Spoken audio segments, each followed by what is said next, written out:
Hello, welcome back. Thank you guys so much for watching my Black gymnastics journey. What a whirlwind. The racism, the discrimination, the injustices that I had to go through just to be, my Blackness not being accepted and always being that outsider and always being treated differently. And it was a really challenging journey. I loved gymnastics when, there was that first little bit of talent that came in. I loved gymnastics. It was something that I was born to do.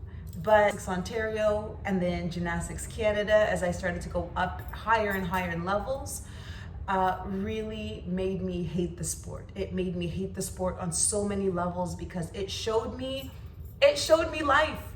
Because gymnastics is bigger than just gymnastics. It showed me life. It showed me how there is prejudice against Black people. White people are always on the top. They always have the last say. There's no sense of protection for anybody that's different. And this is why I ended up hating gymnastics. We're gonna snip it through my journey really quick here just to do a recap of everything. Markham Gymnastics was where I found Sue Lin. Sue Lin saw my talent at 7 years old, wrote a letter and said, if by this age, at this month, at this year, at this time, she's not doing all these skills, move her from this gym. I've had to battle a case of cancer versus gymnastics. If this is the direction that I really want to go, I think deep down I knew what I was getting into, how hard my journey was going to be. I decided I wanted to take gymnastics versus the cancer. Once Sue Lin left abruptly and had to go back to China, gymnastics already started to go down because she was that one coach that pushed me, but pushed me with love. As soon as Sue Lin left, there was that incident with the skipping rope where the white girl told the owner that it was her skipping rope when it was really mine. The owner took the skipping rope from my hand and gave it to the young white girl. Went to the next gym, East York Gymnastics Club, where I am showing a great deal of talent. Everything is just increasing. Back in the day, there was only 3 levels, level 1, 2, 3. Then you can go to the national division. I went from not really being in a level to jumping to level 3, the highest level of 10 or 11 years old. And I ended up winning the provincial championships, level 3, that highest level. It was amazing. It was exciting. I go back to the gym and the new coach there, who is Rod, has told me that I am incapable of being any higher level. I'm not national level material and I've reached my plateau. He's going to be training all of my other fellow athletes like Danielle Hilliard, the national level gymnastics, while I have to stand around and watch and do nothing new because I'm just not good enough to be in that level.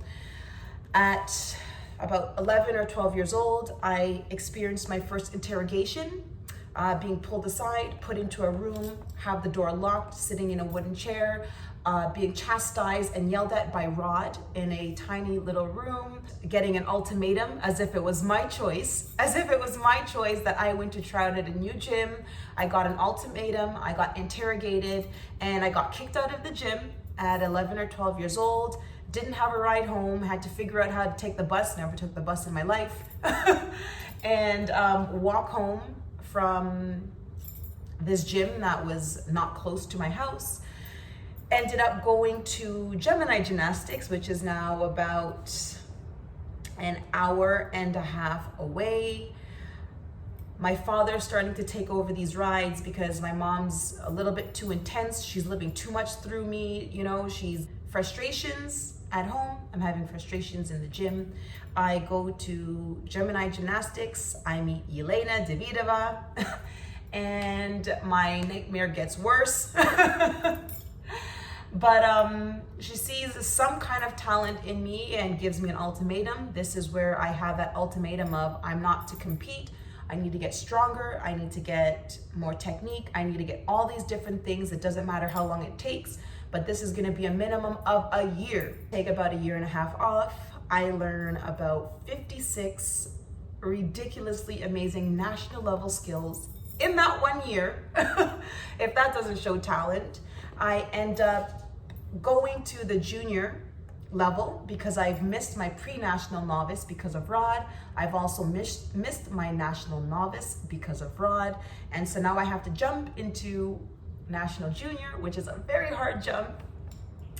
And by the end of that year, I end up coming third in the mother freaking country.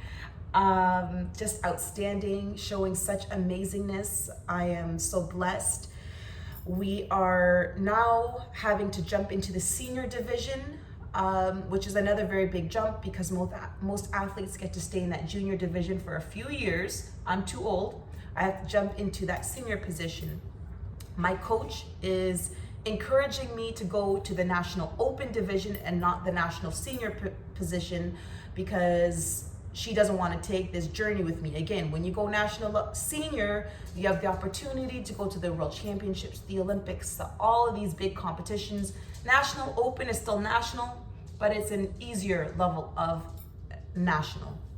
She's trying to have me go open. This is a big year. It's 2004. By the end of 2004, top 10 athletes get to try out for the Olympics. Brittany Habib, out of nowhere, comes top 10. But they pull me aside and say, Brittany Habib, you are not going to be trying. We're taking number 11. You got too good, too fast. We don't know what you can produce. We're not going to take you. So now I'm starting to see my position and my place in the national level streaming. By that next year, I have started traveling internationally. Within a span of 3 years, I have been to 9 different countries.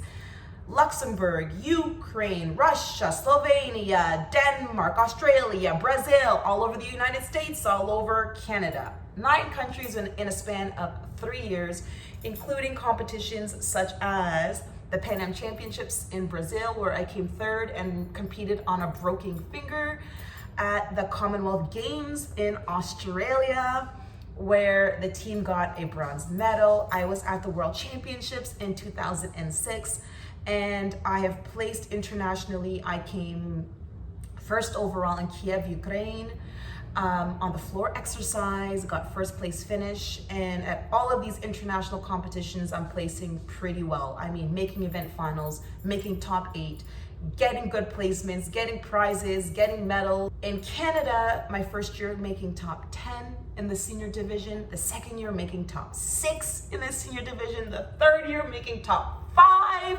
I am one of Canada's top 5 athletes. I am really showing a lot of greatness, a lot of poise, and showing that I deserve to be there.